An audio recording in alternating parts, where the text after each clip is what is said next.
ব্রাজিলের Sao Paulo রাজ্যে একটি উড়োজাহাজ বিধ্বস্ত হয়ে ৬১ আরোহী নিহত হয়েছেন।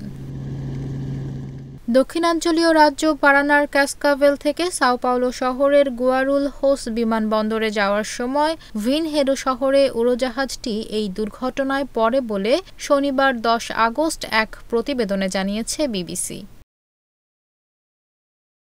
স্থানীয় কর্তৃপক্ষ বলছে টার্বোপ্রপ উড়োজাহাজটিতে ৫৭ জন আরোহী ও ৪ জন ক্রু ছিলেন।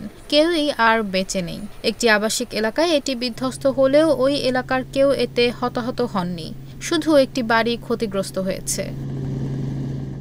ট্র্যাকিং ওয়েবসাইট ফ্লাইট রাডার ২৪ জানিয়েছে উড়োজাহাজটি স্থানীয় সময় ১১টা ৫৬ ক্যাসকাভেল ছাড়ে। এর প্রায় ১.৫ ঘণ্টা পর বিমান থেকে শেষ সংকেত পাওয়া যায়। সামাজিক যোগাযোগ মাধ্যমে প্রচারিত ফুটেজে দেখা গেছে উড়োজাহাজটি নেমে আসছে, পরে এটি পড়ে যায়। ব্রাজিলের সিভিল এভিয়েশন এজেন্সির তথ্য মতে ২০১০ সালে নির্মিত উড়োজাহাজটি বৈধ রেজিস্ট্রেশন এবং এয়ারওয়ার্ডিনেস সার্টিফিকেট সহ ভালো অপারেটিং অবস্থায় ছিল। ব্রাজিলের প্রেসিডেন্ট লুলা ডি সিলভা উড়োজাহাজ বিধ্বস্ত হয়ে নিহত ব্যক্তিদের প্রতি শ্রদ্ধা জানিয়েছেন। এক অনুষ্ঠানে তাৎক্ষণিকভাবে তিনি বলেন, আমাকে খুব খারাপ সংবাদ জানাতে হচ্ছে এবং আমি চাই সবাই উঠে দাঁড়াবে যাতে আমরা ১ মিনিট নীরবতা পালন করতে পারি। নিহতদের পরিবার এবং তাদের বন্ধুদের প্রতি আমার সহমর্মিতা।